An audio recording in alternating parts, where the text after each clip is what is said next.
Alhamdulillah nahmadu wa nasta'inu wa nahdi wa nastaghfiru wa natubu ilaih wa na'udzu billahi min syururi anfusina wa min sayyiati a'malina man yahdihillahu fala mudhillalah wa man yudlil fala hadiyalah.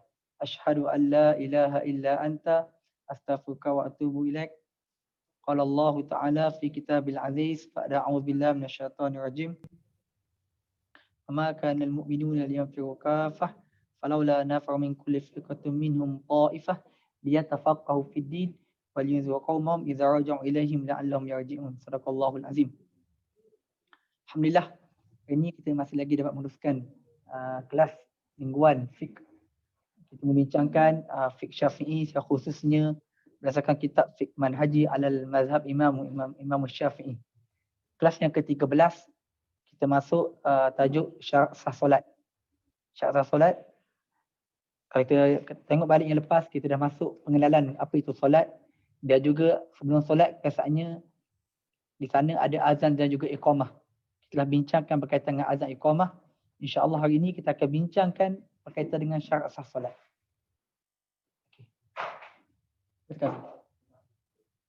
Okey, jadi bagi siapa yang ada buku yang warna hijau ni, kalau Pustaka Salam, maka boleh buka muka surat 147.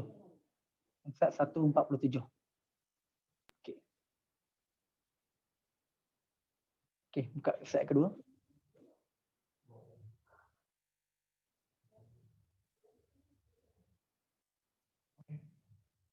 Okey, next. Okey, hari ini kita akan tengok apakah itu syarat dan juga apakah syarat sah solat. Ada 4 sahaja sebenarnya.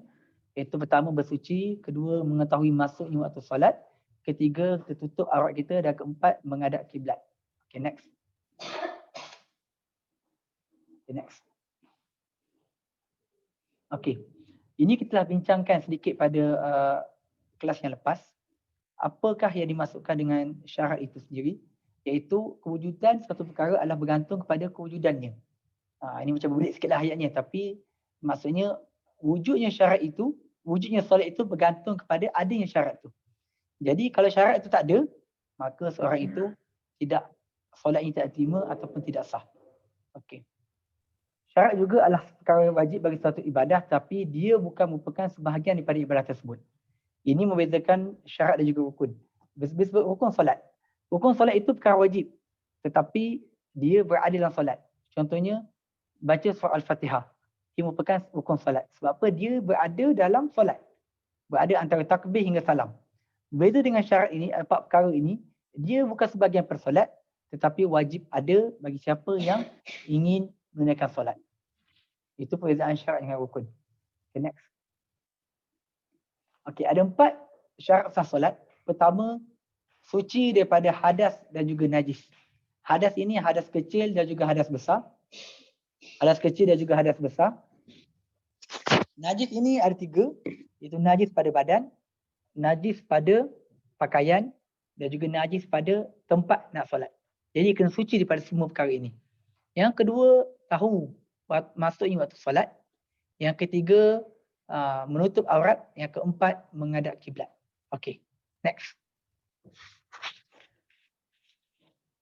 Okey. Sekarang ni kita pergi poin yang pertama, itu syarat yang pertama, suci daripada hadas dan juga najis. Muka surat 147 hingga 149. Okey, yang pertama, suci tubuh badan daripada hadas, sama ada hadas kecil ataupun hadas besar. Ini berdasarkan hadis Nabi SAW, la tuqbalu salatun ghairi tuhur. Tidak diterima mana-mana solat yang ditunaikan dalam keadaan tidak bersuci. Jadi di sini termasuklah suci daripada hadas kecil dan juga hadas besar. Jadi bermakna kalau seorang itu dia pergi ke tandas, contohnya buat air kecil, buat besar, atau kentut contohnya, maka dia hadas kecil. Jadi selagi mana dia tidak mengambil wuduk, maka kalau dia solat, solat yang tidak diterima.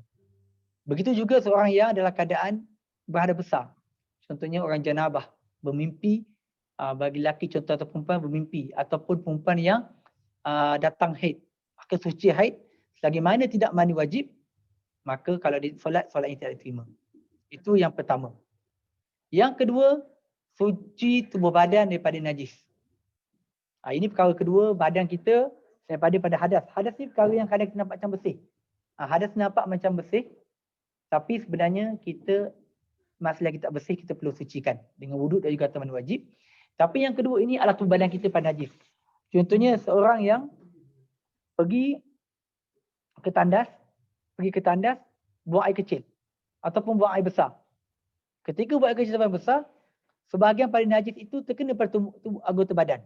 Ataupun kalau kita di hospital, seorang yang luka, yang berdarah banyak kat anggota badan, maka itu adalah najis yang perlu dibersihkan. Jadi jika mahu solat, kalau syarat sah solat perlu bersih daripada tubuh badan daripada najis. Ini berdasarkan hadis Bukhari dan Muslim 215 dan juga 292. Iaitu berkaitan dengan bagaimana disebut dua orang yang diazab dalam kubur. Nabi sebut dua orang ini diazab dalam kubur. Salah seorangnya amma ahaduhuma fakana la yastabri'u minal baul.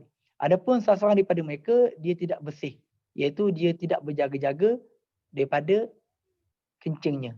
Iaitu air kencingnya terkena dekat dia, dia biarkan dia berambil mudah, maka itulah menjadi penyebab dia diazab di dalam kubur.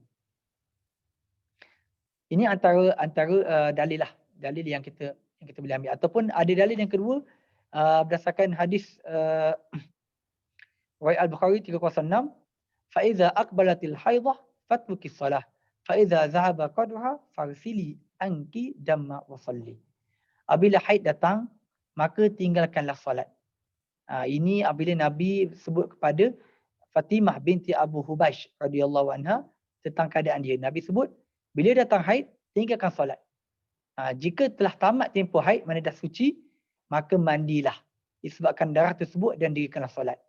Jadi sebabkan darah ini, mana darah ini bila ada najis kat badan, darah tinggalan daripada haid ini, menunjukkan bahawasanya najis ini perlu dibersihkan pada badan sebelum menunaikan solat. Yang ketiga, suci pakaian daripada najis. Ini berdasarkan ayat Al-Quran surah Al-Mudassir, wasiyabaka fattahhir. Dan pakaian kamu hendaklah kamu sucikan. Ayat ini adalah diturunkan kepada Nabi SAW untuk minta Nabi bangun mengerjakan ibadah, dan disebut sini pakaian kamu hendaklah kamu sucikan. Jadi kalau pakaian kita, badan kita dah bersih, kita dah ambil uduk, tiba-tiba pakaian kita ada najis, maka tidak sah juga kita punya solat. Okey.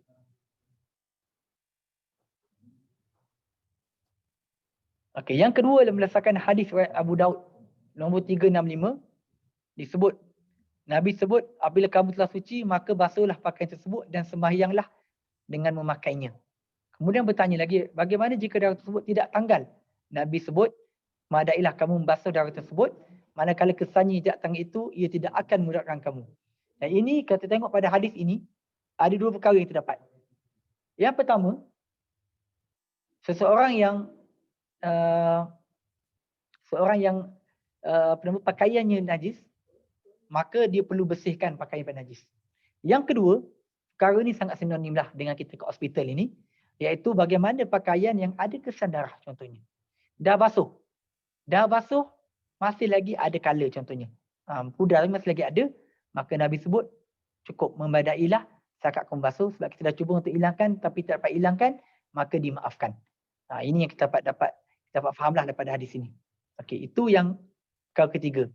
Perkara keempat, suci tempat daripada najis. Tempat ini, bila sebut tempat bernajis ni, adakah tempat satu bilik? Tidak.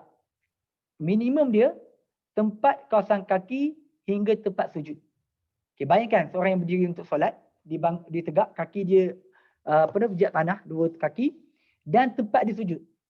Bila sujud, dia akan turunkan kaki dia dengan lutut, dan juga tangan dia yang akan kena kat tanah, lutut. Dan itu sahaja yang perlu, minimum yang kena bersih. Okey. Contohnya kalau tempat tu najis banyak. Najis banyak, tepi semua najis. Depan najis, tengah-tengah, kalau nak sujud tengah tempat najis. Masih lagi sah solat. Selagi mana tak kena najis tempat solat, maka dia boleh solat. Okey. Antaranya adalah dalil yang sebut yang kita nak ceritakan sebelum ni, bagaimana Nabi meminta kepada para sahabat untuk membersihkan kawasan Masjid Nabawi apabila ada seorang Arab Badui, dia datang, dia buang air kecil. Bila datang Badui ni datang buang air kecil rata-rata. Dia buang air kecil dekat tiang, salah satu tiang daripada Masjid Nabawi zaman dulu daripada pokok kurma. Maka waktu tu para sahabat antaranya Umar Al-Khattab, dia dah sedia untuk nak cederakan. Untuk cederakan Arab Badui tu. Tapi Nabi kata, tunggu dulu, hold dulu, biar Arab Badui ni dia selesaikan dia punya hajat dia. Okey, kemudian Nabi sebut, ambil sebekas air jurus kawasan itu. Ini menunjukkan bahawasanya kawasan itu perlu dibersihkan untuk solat. Kalaulah tak perlu, Nabi biarkanlah, biar dia kering je. Sebab apa? Tempat solat bukan kena pakaian, bukannya kena dekat dekat badan, tapi sebab tempat itu sendiri kotor. Ini antara macam mana ulama dikeluarkan pada peristiwa itu, bahawasanya tempat juga perlu bersih, bukan hanya badan dan juga pakaian. Okey. Dan dalil lain adalah qiyas kepada pakaian. Seperti mana kita sebut ayat Quran sebut ni, wasiyabaka fatahhir, dan pakaian kamu akan bersucikan. Maka bila pakaian ini dia bukan badan kita tapi yang kita pakai, maka tempat solat ini dia adalah qiyas. Dia adalah qiyas kepada pakaian. Kita sebut pakaian itu wajib untuk seorang itu bersih, maka tempat juga perlulah bersih. Okey. Kita selesai syarat pertama, iaitu suci daripada hadas kecil dan hadas besar dan juga najis. Najis di badan, najis di pakaian dan juga najis di tempat. Okey. Next. Okey, syarat yang kedua, mengetahui masuk waktu solat. Di sini ada sedikit perbezaan. Masuk waktu solat dengan tahu masuknya waktu solat. Itu ada perbezaan lah. Ada perbezaan. Jadi kalau seorang itu dekat luar, contoh saya baca, dekat luar ni dah masuk waktu solat, tapi dia tak sure masuk waktu solat atau tidak, maka kalau dia solat, dia boleh tidak sempurna atau tidak sah lah. Sebab dia kena tahu. Nanti kita akan tengok bagaimana cara nak tahu tu. Okey. Tidak mengetahui masuk waktu solat walaupun sudah berada dalam waktu solat tersebut tidak sah jika dilaksanakannya. Jadi dia tak tahu. Dia tak sure. Contohlah bilik dia gelap. Bilik dia gelap, dia tak ada petanda. Jam pun tak ada. Nak tengok keluar pun tak ada. Pada ketika itu, dia kena mengetahui masuknya waktu solat. Dia berbeza perbincangan ulama kalau seorang itu masuk dalam penjara. Masuk dalam penjara yang mana penjara itu tak tahu langsung, ketika itu dia kena berijtihad lah. Dia kena agak-agak dah masuk ke belum. Tapi kalau kita ada kemudahan, kita malas nak selat langsir, kita malas nak tengok jam, maka tak boleh. Okey. Jika seorang mendapati bahawa dia telah melaksanakan solat sebelum masuknya waktu solat, ini satu keadaan, walaupun setelah berusaha mendapatkan maklumat dan yakin masuk waktu solat, maka solatnya tidak sah dan terbatal serta perlu mengulangi semula. Okey. Clear Ini keadaannya, seorang itu tengok jam. Dia tengok jam, dah masuk waktu solat. Lepas tu dia tengok kat luar, macam dah mendung dah gelap dah terbenam matahari. Dia pun solat. Dia solat, tiba-tiba habis solat tu, tadi dia tengok jam tangan. Lepas tu tengok jam handset dia. Rupanya pukul 6.30. Sebab kini musim hujan, dah gelap dah. 6.30, jam dia pula bateri habis, contohnya. Maka ketika itu, dia perlu ulangi solat dia. Nampak tak keadaan dia? Apatah lagi kalau seorang itu tak tengok jam pun. Tak apalah, dah masuk waktu kot. Saya tengok, tak kena. Itu lagi dah kena ulang. Ini dia tengok jam. Tersalah. Tengok kat luar, matahari. Tengok macam terbenam. Sebenarnya, sebab gelap. Saya tengok tersalah, maka solat tidak sah dan dia perlu ulang balik solat dia. Okay. Itu keadaan yang kita boleh tengok bagaimana keadaan orang yang solat di luar waktu solat. Di luar waktu. Okay, next. Okey, ada 3 cara macam mana kita nak mengetahui masuknya waktu solat. Pertama, level yang pertama berdasarkan ilmu yang kita yakin. Macam mana ilmu yakin? Kalau ikut alam semula jadi, kita tengok kalau masuknya waktu maghrib, terbenamnya matahari. Masuknya waktu subuh, bila kita dapat bezakan fajar sadiq dengan fajar kazib. Masuknya waktu zuhur, bila matahari betul-betul ada kat atas kepala. Waktu asar, bila bayang-bayang lebih condong sebagainya. Itu yang kita yakin. Tapi, zaman sekarang ini, banyak cara untuk kita ilmu yakin. Antaranya kita boleh tengok takwim, jam. Yang mana kita pasti jam lah. Pasti betul-betul ikut waktu yang betul. Itu yang pertama. Level yang kedua, melalui ijtihad. Ijtihad ni kita cuba cara-cara apa tanda-tanda berdasarkan dalil zanni, sakat yang kuat yang punya petunjuk secara tidak langsung seperti bayang-bayang atau kias bertimbang masa satu pekerjaan. Kalau kita tengok takwim ataupun waktu solat tu kita dah yakin dah. Ijtihad ni contohnya, saya bagi contoh. Kita tengok kebiasaannya, kita punya contohnya waktu kerja kita. 8 hingga 5. 8 hingga 5. Jadi 5 petang ni, kita tak ada jam. Luar pun gelap. Tapi kita tengok ramai orang keluar. Ramai orang dah bergegas nak balik. Ramai bergegas balik. Jadi bergegas nak balik ni, orang tak akan balik sebelum ke-5. Kecuali yang shift lah. Kebiasaannya ke-5 orang balik. Kalau klinik, kita tengok klinik, ke-5 tutup. Jadi bila tengok klinik tutup, kita berijtihad bahawasanya dah pukul 5. Bila pukul 5 maksudnya dah masuk waktu solat asar. Itu cara, itu antara contohlah. Jadi satu pekerjaan ni. Ataupun kita tahu bila kita buat OT, masa OT kebiasaannya kita punya rutin kita nak siap semua tu dalam masa 3 jam. Jadi 3 jam tadi kita masuk pukul 3, masuk kedua, keluar dah pukul 5. Bermakna maksudnya solat waktu asar. Ini antara ijtihad lah, cara ijtihad. Yang ketiga, taklid. Apa tu taklid? Taklid ni kita sandarkan ataupun kita mengikut kepada mereka yang punya ilmu tentang masuk waktu solat atau mereka berijtihad masuk waktu solat. Kita tak tahu. Kita tak tahu dah masuk waktu solat ke tidak. Kita tanya kawan kita. Dah masuk ke tidak? Dah masuk dah. Macam mana tahu? Ni dia tengok ni, jam ni. Jam Jakim keluarkan ni masuk waktu solat contohnya. Ataupun takwim, dia tengok takwim. Ataupun dia dengar azan contohnya lah. Contoh. Okey. Maknanya orang tu yakin, dia ikut orang tu. Boleh. Ataupun orang tu dia ijtihad. Macam mana tahu waktu solat? Tadi semua dah balik dah. Dah balik klinik dah tutup ni, dah pukul 5 ni. Semua tutup. Jadi diikut orang tu juga dia boleh dikira sebagai dia dah tahu bahawa itu masing waktu solat. Jadi banyak cara untuk kita mengetahui masa waktu solat.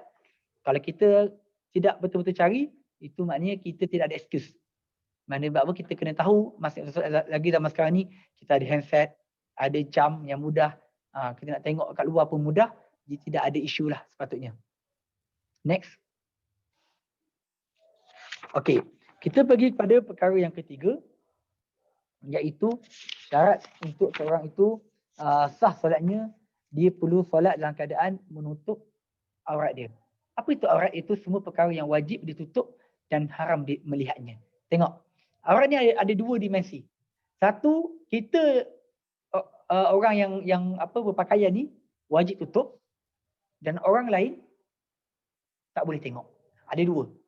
Sebab tu kadang-kadang tengok tak apa, kita tengok je orang buka aurat tapi kita tak buka pun. Dia pun masih lagi tak boleh. Sebab dia tak boleh kita buka, jadi kita tak boleh tengok. Sebab tu dalam takrifan dia, semua perkara yang wajib ditutup dan haram melihatnya. Ada dua perkara lah. Okey. Sekarang kita tengok sempadan aurat dalam solat. Okey, bagi lelaki, dia adalah antara pusat dan juga lutut. Sebab apa? Berdasarkan hadis Nabi SAW disebut bahawasanya sempadan aurat waktu solat bagi lelaki adalah antara pusat dan juga lutut. Okey. Yang kedua untuk perempuan. Perempuan dalam solat, batasan dia adalah seluruh tubuh badan kecuali muka dan kedua tapak tangan. Okey. Jadi maknanya dalam solat ini, selagi mana tutup seluruh badan kecuali muka dan kedua tapak tangan, maka sah solat dia. Seperti mana timbulnya persoalan pada minggu lepas. Bagaimana seorang solat dengan pakaian yang ketat, yang kedua dia dengan pakaian yang jarang kan. Okey. Dia selagi mana ditutup seluruh badan. Okey. Kalau jarang ni dia punya petanda dia macam mana? Kalau dia pakai pakaian atau aurat ni, dia pakai pakaian sehingga tak nampak dia punya kulit dalam. Kalau pakai yang menipis, warna putih nipis nampak kulit dalam, warna kulit, maka ketika itu dia macam tak tutup aurat lah. Tapi kalau nipis sampai tak nampak pun, dia nipis saja tapi tak nampak warna kulit di dalam, maka masih lagi dibolehkan. Okey. Sama juga ketat. Ketat ini dihukum dia makruh pakai. Tapi selagi mana tutup aurat ini, maka sah solatnya tapi hukum dia makruh. Kalau kita tinggalkan kita dapat pahala. Kalau kita buat, kita taklah berdosa. Tapi lebih baik ditinggalkan. Okey. Kita tengok dalilnya adalah berdasarkan hadis riwayat Imam At-Tirmizi nombor 277. La tuqbal salatul haidi illa bi khimar. Tidak diterima solat seorang perempuan yang telah balik melainkan dengan kain yang menutup kepala dia. Menutup kepala ni maknanya tutup kepala lah. Jadi kalau tutup kepala, badan ini disebut kias ini bila kepala kena tutup solat, badan ini lebih utamalah untuk ditutup. Sebab itu lagi benda yang lagi perlu ditutup. Okay. Next. Okay. Sekarang ni kita pergi kepada sepadan aurat di luar solat. Ini kita tengok 1, 2, 3 perkara, ada perkara yang mungkin kita jangan dengar. Pertama, kita pergi kepada aurat lelaki. Dia ada beberapa bahagian. Pertama, aurat lelaki sesama lelaki di luar solat. Di luar solat ni contohnya dekat rumah sewa, contohnya dekat atas padang, contoh sebagainya. Okey. Ialah di antara pusat dan juga lutut. Ini sesama lelaki Sesama lelaki pusat lutut. Okey. Yang kedua, di hadapan perempuan yang mahram baginya. Apa maksud mahram ni? Perempuan yang dia tidak boleh berkahwin dengannya. Mak dia, abang dia, adik dia, mak saudara dia, cucu dia, anak saudara dia dan lain-lain lagi. Maka sama juga di antara pusat dan juga lutut. Okey. Kita pergi poin yang ketiga. Ini poin penting untuk semua, untuk fokus. Di hadapan perempuan yang ajnabi, iaitu yang halal berkahwin dengannya. Yang mana yang halal berkahwin dengannya, apa hukum dia? Pendapat yang muktamad dalam mazhab Syafi'i, selepas saya rujuk disebut dalam kitab Fiqh Haji dan beberapa kitab lain, kitab muktamad mazhab Syafi'i dan lain lagi, seluruh tubuh badan kecuali muka dan kedua tapak tangan. Setengah kitab sebut Jami'ul Abdan, maknanya seluruh badan. Okey. Jika dengan syahwat, kalau perempuan tu tengok lelaki tu dengan syahwat, maka muka lelaki juga tak boleh tengok oleh perempuan ajnabi. Ini satu perkara yang kita kena tengok betul-betul lah. Sebab ini pandangan muktamad dalam mazhab Syafi'i. Jadi kita lelaki, perempuan yang tak boleh kahwin dengan kita, office mate kita contohnya, kita punya schoolmate kita, kita punya kawan dan sebagainya, dia tidak boleh tengok aurat lelaki ini seluruh tubuh badan kecuali muka dan kedua tapak tangan. Tapi kalau ada syahwat, ini kita tengok balik. Sekarang ni kadang kita tengok, tak apalah lelaki ni nampak tough, apa sebut ni? Sado sebagainya contohnya. Jadi nampak lelaki tu buka baju sebagainya, sebenarnya pendapat muktamad mazhab Syafi'i tak boleh. Tak boleh. Okey, apa dalil dia? Dalil pertamanya surah An-Nur ayat ke-31, apa dia? Wa kullil mu'minat yaghdudna min absarin wa yahfazna furujahunna. Dan katakanlah kepada mukminat, iaitu perempuan yang beriman, agar menahan atau menundukkan pandangan mereka dan memelihara kemaluan mereka. Jadi tunduk pandangan ini maksud secara umum tunduk melihat apa-apa yang ada pada lelaki. Okey, itu yang pertama. Yang kedua, dalil kedua berdasarkan, kalau siapa yang ada buku tengok muka surat 151 dan nota kaki nombor 1. Berdasarkan hadis yang diriwayatkan oleh Imam Abu Daud dan Imam Tirmizi, iaitu Ummu Salamah dengan Maimunah duduk bersama dengan Nabi SAW. Duduk sama dengan Nabi. Tiba-tiba datang sahabat Nabi bernama Ibnu Ummil Maktum. Ketika itu dah diwajibkan untuk pakai tudung. Okey. Tiba-tiba Nabi suruh dua orang isteri baginda Ummu Salamah dengan Maimunah tadi pakai tudung. Maka Ummu Salamah dengan Maimunah kata, kenapa nak pakai tudung? Dia buta. Dia tak dapat tengok pun. Dia tak nampak pun dia pakai tudung atau tidak. Bahkan dia tak pernah kenal pun macam mana Ummu Salamah dengan Maimunah. Sebab dia memang buta sejak lama. Dia dulu lagi. Maka Nabi kata, apa jawapan Nabi? Apakah kamu berdua juga buta?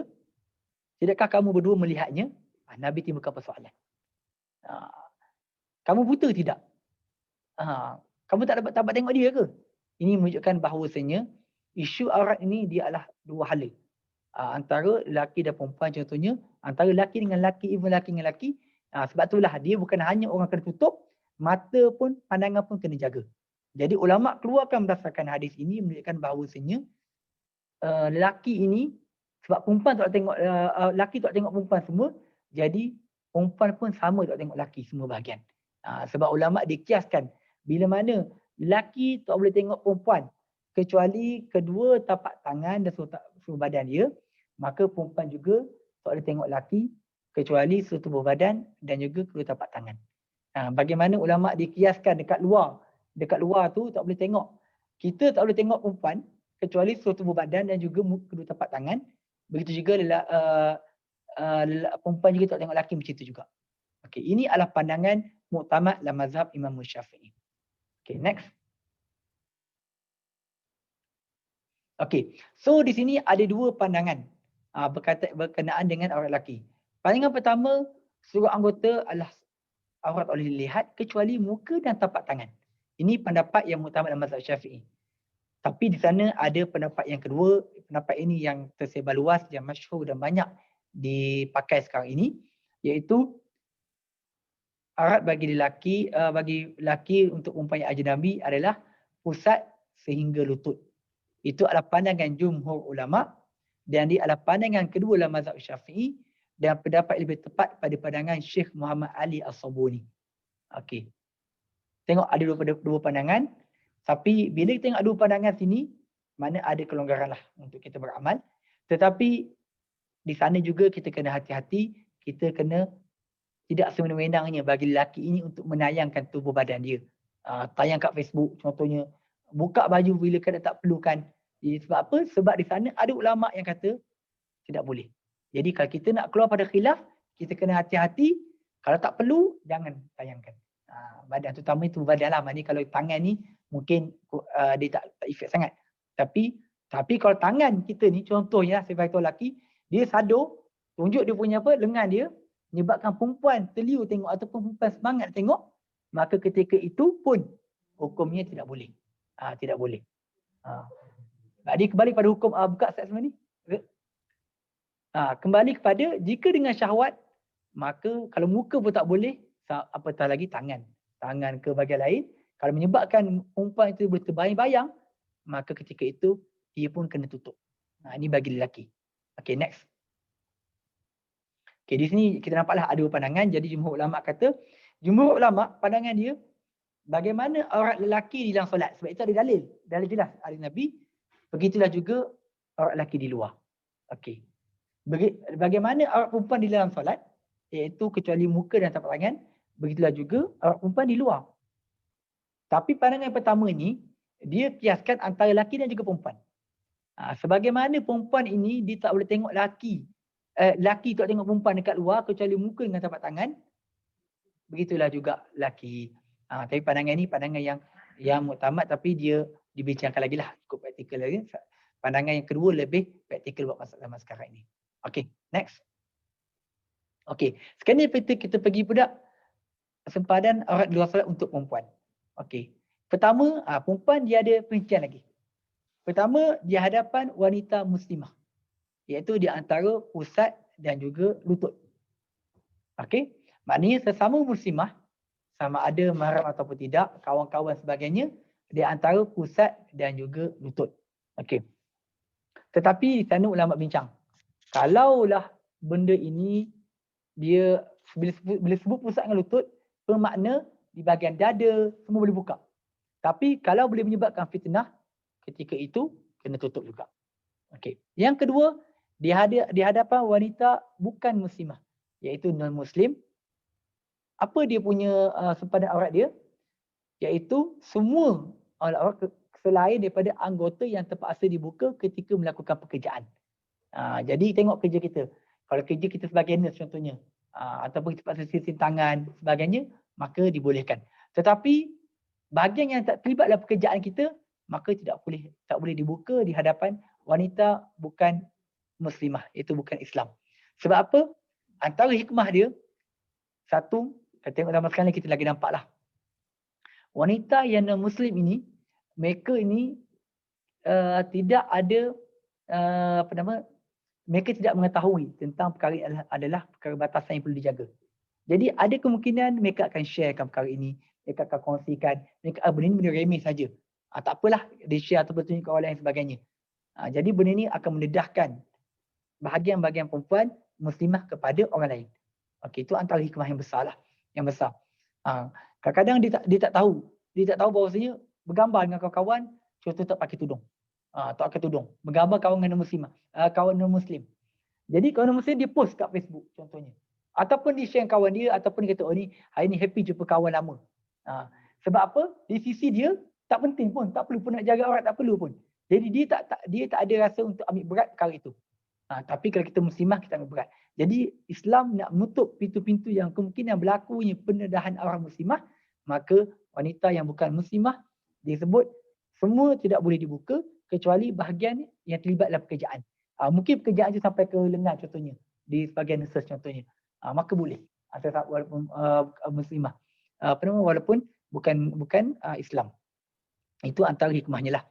Okey, yang ketiga, di hadapan lelaki yang mahram baginya, iaitu yang boleh berkahwin dengannya. Ayahnya, abangnya, adiknya, atuk, anak saudara, cucu.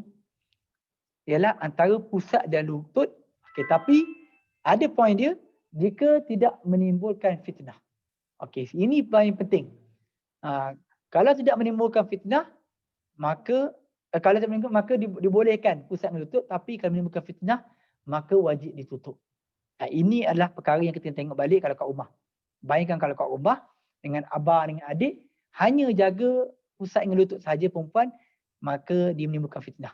Dan lagi-lagi zaman sekarang ini, zaman yang penuh ujian sekarang ni, yang penuh mudah kita tertewas sebagainya, maka ketika ini kita kena tutuplah. Pakai pakaian yang sopan. Pakaian yang sopan yang tidak menimbulkan fitnah dan juga syahwat walaupun kepada mahram kita. Jadi untuk perempuan, benda ni kena ambil beratlah. Okey. Seterusnya di hadapan lelaki yang ajnabi, seluruh tubuh badan kecuali dalam keadaan yang dibenarkan oleh syarak. Okey. Dalam pandangan mazhab Syafi'i, seluruh tubuh badan iaitu kena tutup muka, kena tutup kecuali tapak tangan lah. Tapak tangan pun setengah kena tutup. Okey. Tapi pandangan kedua dalam mazhab Syafi'i sendiri sebenarnya, muka tak wajib ditutup. Itu ada perbahasan lah perkara itu. Tapi sebut sini keadaan yang dibenarkan syarak, contohnya apa dia keadaan dia? Okay, nanti kita akan bincangkan dalam next stage. Next. Okey, ada 3 keadaan yang dibenarkan untuk membuka atau melihat. Buka ni kita sendiri, melihat ni orang lain. Okey. Pertama, ketika meminang untuk berkahwin. Okey, jadi bagi mereka yang berpegang bahawasanya wajib pakai pudah, contohnya, ada pandangan. Pandangan yang kuat sebenarnya. Wajib pakai pudah sebagainya. Tetapi ketika berkahwin, boleh dibuka pudahnya untuk lelaki nak melihat perempuan itu. Tapi kalau sekarang ni kita memang dah kenal, contohnya tak pakai pudah, dah kenal, dah kawan, dah contohnya dah bercinta-cinta sebagainya, isu ni tak isu lah. Contohnya. Okey. Bahkan setengah mazhab dia bagi dia expand lagi isu ni, boleh tengok tangan, bukan tapak tangan dengan tangan. Boleh tengok sampai ke lengan sebagainya. Dia adalah sebab-sebabnya. Yang kedua, untuk tujuan penyaksian atau dalam muamalah. Okey. Contohnya, dia seorang perempuan dia jadi saksi. Dia jadi saksi, dia kata dia tengok perkara ni berlaku. Di depan hakim ke, di depan siapa-siapa yang jatuhkan hukuman, nak tuduh sebagainya. Jadi, perempuan itu kalau dipakai pudah sebagainya, dia dibenarkan untuk buka. Okey, betul dia ni. Sebagainya. Ataupun dia nak kenalkan dia. Ataupun kita jual beli. Kita jual jual handphone ni dekat seorang perempuan ni. Kita tak kenal pun dia macam mana. Kita tak ada pun identiti sebagainya. Jadi ketika itu kita boleh minta untuk buka dan kenal siapa dia. Nanti akan datang, contoh nak claim balik, contoh ada masalah defect sebagainya. Okey, kita kenal orang ni mukanya. Ini contoh yang dibenarkan. Okey, yang ketiga, ini yang memang berlaku sinonim sangat dengan kita punya setting kat hospital ini, iaitu ketika memberi atau menerima rawatan. Okey, harus membuka aurat pada bahagian yang berkenaan saja pada kadar yang diperlukan saja. Dalilnya berdasarkan hadis riwayat Imam Muslim 2206. Kita tengok Ummu Salamah radhiyallahu anha meminta izin kepada Rasulullah SAW untuk berbekam. Okey. Baginda SAW meminta Abu Taibah melakukannya. Abu Taibah lelaki. Ummu Salamah ni adalah isteri baginda perempuan. Jadi Ummu Salamah ni dia nak berbekam.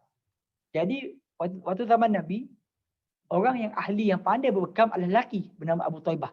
Jadi Nabi benarkan Abu Taibah ni rawat isteri Nabi. Dan ini menunjukkan bahawasanya kita jadi doktor lelaki ke, nurse lelaki ke, tidak ada masalah.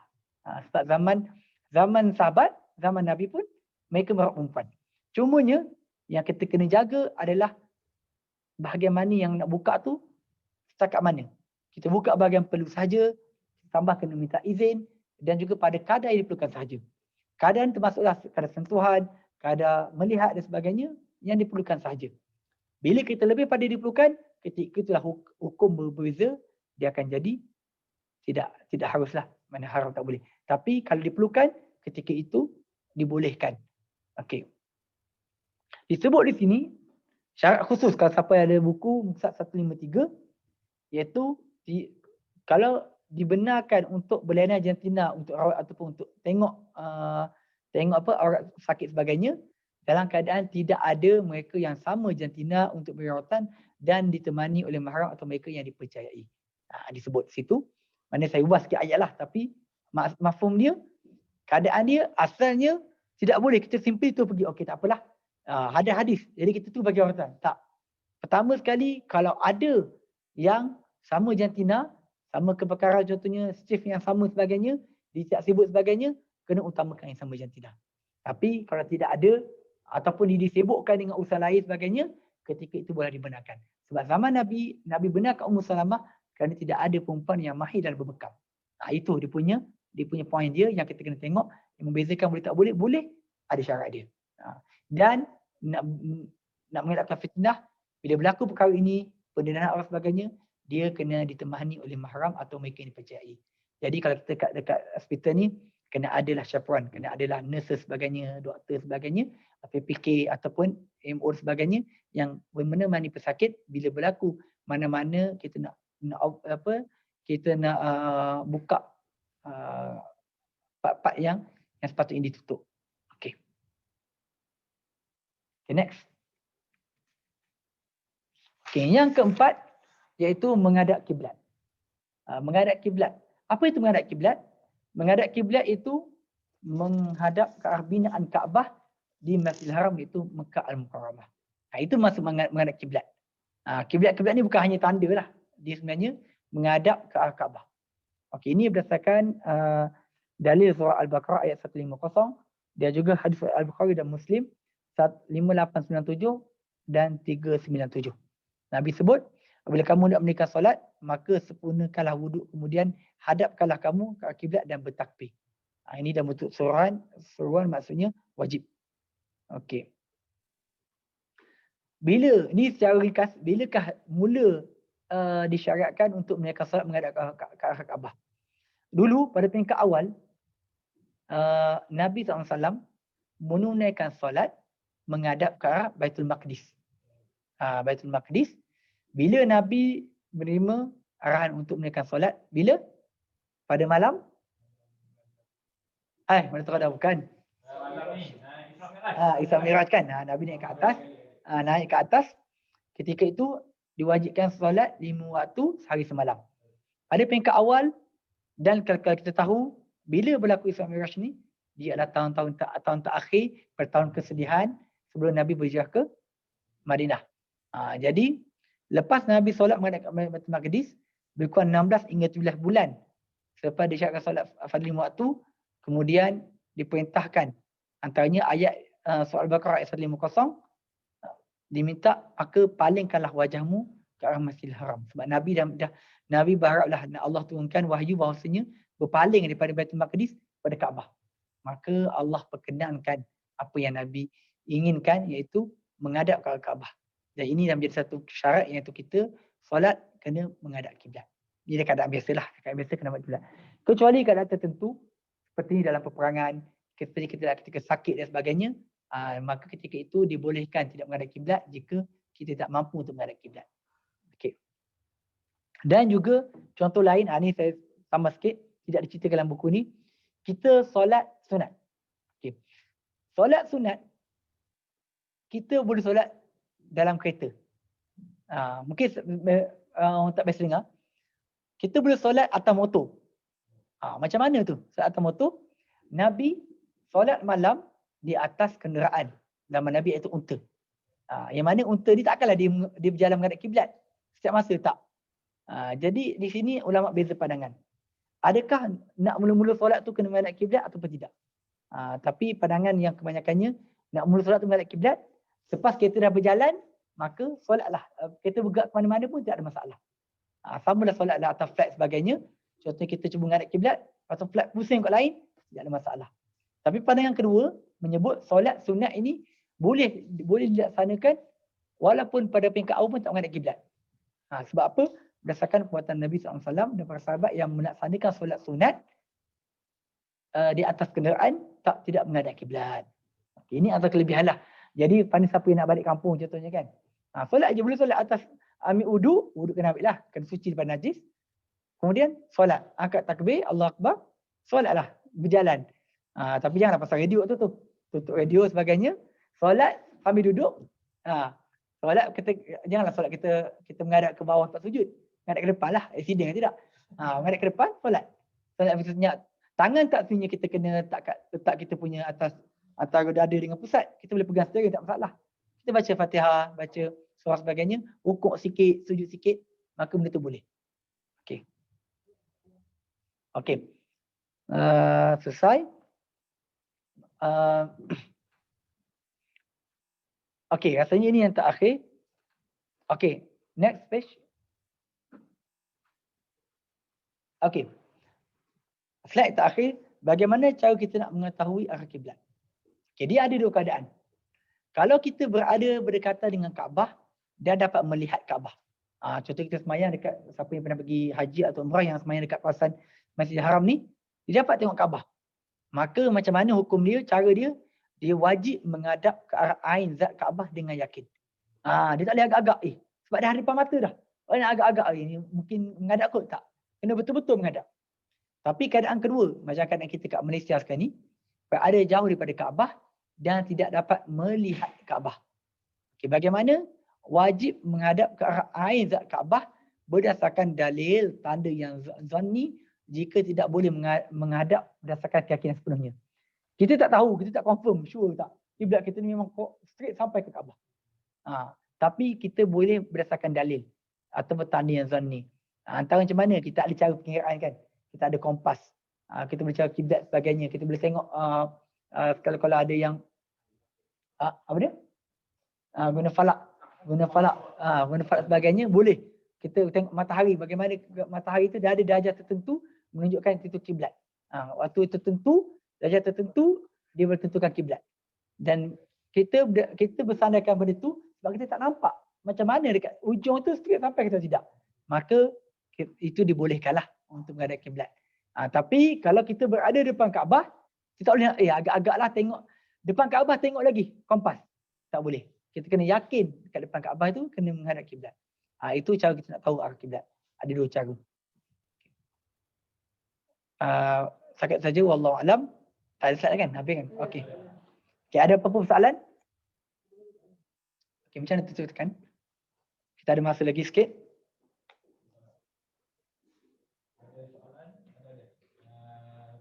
Boleh saya nak baca.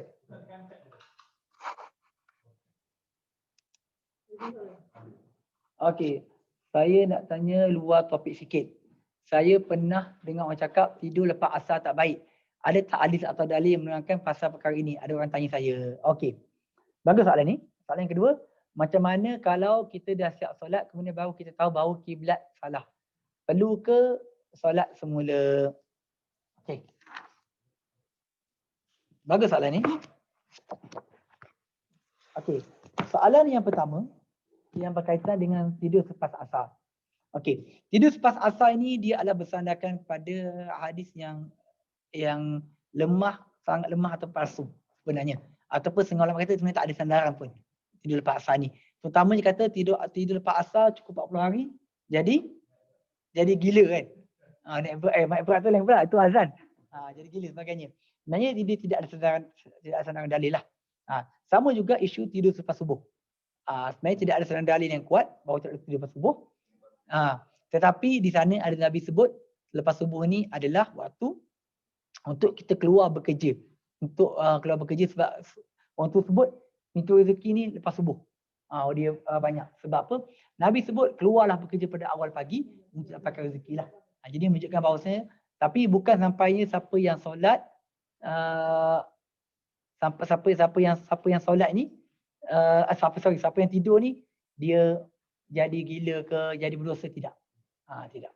Okey. Soalan yang kedua. Oh ya, ada iklan jap.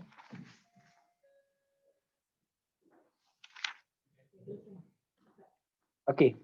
Soalan kedua berkaitan dengan menghadap kiblat. Saya tengok saya pernah baca tadi. Sekejap Mana? Ya?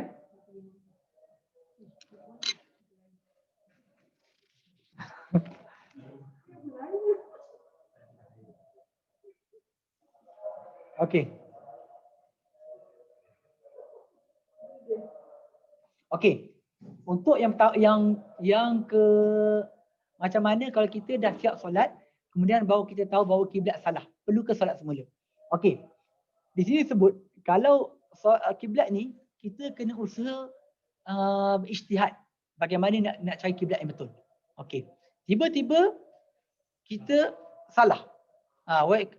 Di sini fa in tahayyara mujtahid fa yusalli kayfa yasha wa yaqdi ijtihad li kulli fardin fa in taghayyara ijtihadu amila sani. Okey. Kemudian dia tengok dia tersalah kan. Dia tersalah kiblat dia. Salah kiblat dia. Okey. Tengah pandangan menyebut bahawasanya dia perlu qada solat dia sebab dia salah kiblat. Tapi pandangan kedua, kalau dia dah berijtihad betul-betul, dia yakin bahawa itu adalah kiblat, kemudian tersalah, maka dimaafkan sebab dia selesai solat. Dah selesai solat. Benda tu dah lepas dan benda tu dia ijtihad betul-betul ini adalah waktu solat, maka tak perlu nak solat kembali. Dia ada dua pandangan lah kat isu ni. Okey. Ustaz, macam tadi solat dalam kereta perlu diqada atau tak? Okey. Solat dalam kereta perlu qada atau tidak? Pertamanya kalau kita solat atas kereta ni, kalau kita solat biasanya solat atas kereta ni sebab terpaksa lah. Antaranya sebab apa? Jam. Biasa jam. Yang popular jam lah, ataupun tempat itu tempat yang gelap yang tidak ada, contohnya dia pergi jalan malam, dia tak tempat nak berhenti atau bahaya contohlah kan. Maka perlu qada atau tidak? Okey, pada pandangan saya tak perlu qada. Sebab itu yang dia mampu disolat pada itu yang mampu, yang terbaik dibuat, dia solat. Dia berlainan isu dia kalau dia solat dalam tidak mengambil wuduk ataupun tayamum. Yang mana dalam mazhab Syafi'i ada dua pandangan lah. Kalau dia tak sempurna wuduk di tayamum, dia kena ganti solat. Tapi pandangan kedua yang mungkin lebih praktikal pun tidak perlu ganti solat. Sebenarnya okey, solat dalam kereta ni, okey, dia satu pandangan kata dia hormat waktu. Contohnya kita solat dalam kapal terbang. Kita ada dua pandangan lah dalam mazhab Syafi'i sebut, bila kita solat dah tak menghadap kiblat, tak boleh nak rukuk sujud dengan sempurnanya, bila balik kena ganti solat. Tapi kalau pandangan saya dan pandangan ramai ulama sebut antara Nawawi sebagainya dan lain lagi, bila kita solat itu yang kita mampu, maka tak perlu qada dah. Itu yang kita mampu, itu yang terbaik kita boleh buat, dah sempurna solat kita. Tapi pandangan kalau kita rasa macam tak sempurna, boleh kita nak ganti solat lain, nak qada pun tidak ada masalah. Betul. Tapi setengah keadaan macam saya baru bincang sebelum ni kaitan dengan COVID. Contohnya tugas yang perlu pakai PPE sebagainya, yang mana keadaan dia tak boleh langsung nak buka PPE dia. Tak boleh buka langsung, tidak ada jalan langsung buka PPE. Dan tak boleh nak ambil wuduk, nak tayamum tak boleh atas tu.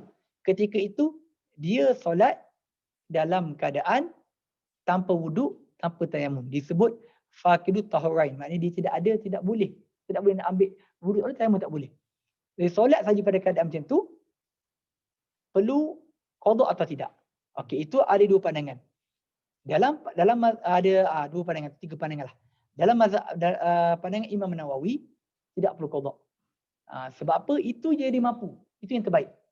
Pandangan kedua kena qada solat. Dalam mazhab Syafi'i umumnya kena qada solat sebab apa? Dia tak solat dalam keadaan sempurna. Pandangan ketiga, mengambil jalan tengah antara keduanya, kena tengok. Kalau benda tu yang kalau contoh pakai PPE ataupun yang tadi yang dalam keadaan jam tadi, kalau benda tu memang tiap hari dia macam tu, masalah dia. Memang tak boleh nak elak dah. Ketika itu tidak perlu qada dah. Sebab benda tu benda yang berulang akan jadi membebalkan. Tapi benda tu kalau benda tu jarang berlaku. Mungkin seminggu sekali, sebulan sekali, 2-3 kali saja. Yang lebih baik qada. Sebab apa? Kita nak keluar pada khilaf. Jadi ada tiga pandangan lah. Sama juga kalau tadi keadaan yang dia solat, dia tidak boleh tidak boleh nak dengan sempurna, nak berwuduk dengan sempurna ke, atau tak boleh nak duduk solat dengan sempurna, paksa solat di atas kenderaan, maka kalau benda tu memang rutin harian di tempat tak nak elak dah, ketika itu pandangan saya yang realistik tidak perlu qada dah. Tapi benda tu kalau benda tu realistik untuk qada atau kadang-kadang je dia menghadapi situasi macam tu, maka perlu qada. Tapi kalau solat sunat maka tak perlu qada. Sebab apa? Solat sunat memang jelas dalam Nabi buat, Nabi solat sunat ketika di atas kenderaan. Kenderaan dulu unta, zaman sekarang ni kereta lah. Takkan kita atas unta baru kita boleh. Itulah kenderaan zaman dulu. Zaman sekarang ni adalah kereta ke, van ke, motor ke. Jadi tadi siapa yang naik motor, naik kereta, dia boleh solat. Jadi benda tu sebenarnya dia boleh buat. Sambil bosan tu, dia boleh solat. Boleh dapat pahala dan sebenarnya dia tak perlu nak agak banyak pun. Satu bonus lah sebenarnya. Satu bonus. Sebab apa? Itu adalah perbuatan Nabi juga para sahabat. Wallahu a'lam. Okay, ada apa-apa soalan lain lagi? Tak ada Okey, kalau tak ada, terima kasih kepada yang hadir pada hari ini. InsyaAllah jika diberi kelapangan, kita akan sambung lagi pengajian kita. Kita akan masuk rukun solat. Tadi syarat solat, iaitu benda yang kena ada sebelum solat dan dia bukan sebahagian pada solat. Tapi yang akan datang, insyaAllah minggu hadapan, kalau dipanjang atau minggu satu lagi, kalau tak ada perhalangan, kita akan masuk rukun solat, iaitu perkara wajib dan dia sebagai solat. Di antaranya baca Al-Fatihah, berdiri tegak, rukuk, sujud dan lain-lain lagi. Apa yang panjang kita akan pecah dua, tengok keadaan macam ni. Wallahu a'lam. Aku liqauli hadza, astaghfirullah li wa lakum. Assalamualaikum warahmatullahi wabarakatuh.